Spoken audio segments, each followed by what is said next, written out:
CTV News, Vancouver Island Report. Good evening. Thanks for being here. Tensions are escalating between two families in the Comox Valley as a teenaged boy stands trial for second-degree murder. He is accused of stabbing to death 19-year-old James Denton. And since his arrest last summer, his family and Denton's family have been at odds. The conflict erupted over the weekend when someone phoned the Dentons, purporting to be a newspaper reporter. As CTV's Gord Kurbis reports, the conversation became hostile and it came to an end when the Dentons called 911. I guess he was pretty irate about what happened in court on Friday. The truth came out, and I guess he didn't like it. Dave Denton speculates about what would have motivated someone to call him, pretending to be a reporter covering the second-degree murder trial of the teen accused of killing Denton's 19-year-old son. They weren't talking very nicely, and they specifically wanted my wife. So I said, no, she's not available. On the other end of the phone was a man claiming to be a reporter from the local newspaper, the Comox Valley Record.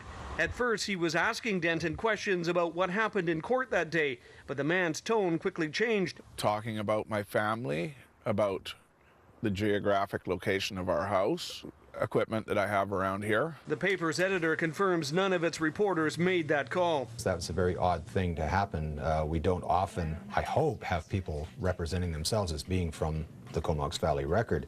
After Denton was able to determine it was very unlikely that it was a newspaper reporter he was talking to, he was about to end the call when he heard something very unusual.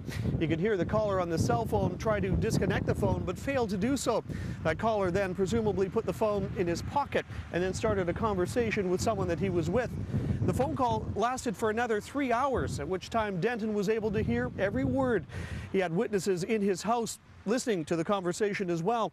When they heard some of the content, they became very alarmed. That's when he called 911. He didn't really threaten. He was just making some incriminating statements. He didn't say he was going to come over here and do any damage or anything, but he was telling his friends where we lived, etc. Today, police investigators heading into Courtenay Provincial Court wouldn't confirm who they arrested in connection to the incident. They'll only say a 42 to 43-year-old man was taken into custody on Friday and then released. Clearly, we deplore this.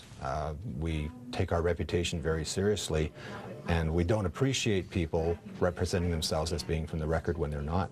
Police say the man has been ordered to stay away from the courthouse while the trial is taking place and the Denton family. They say he could face criminal harassment charges in the coming days. Gord Kurbis, CTV News, Courtenay.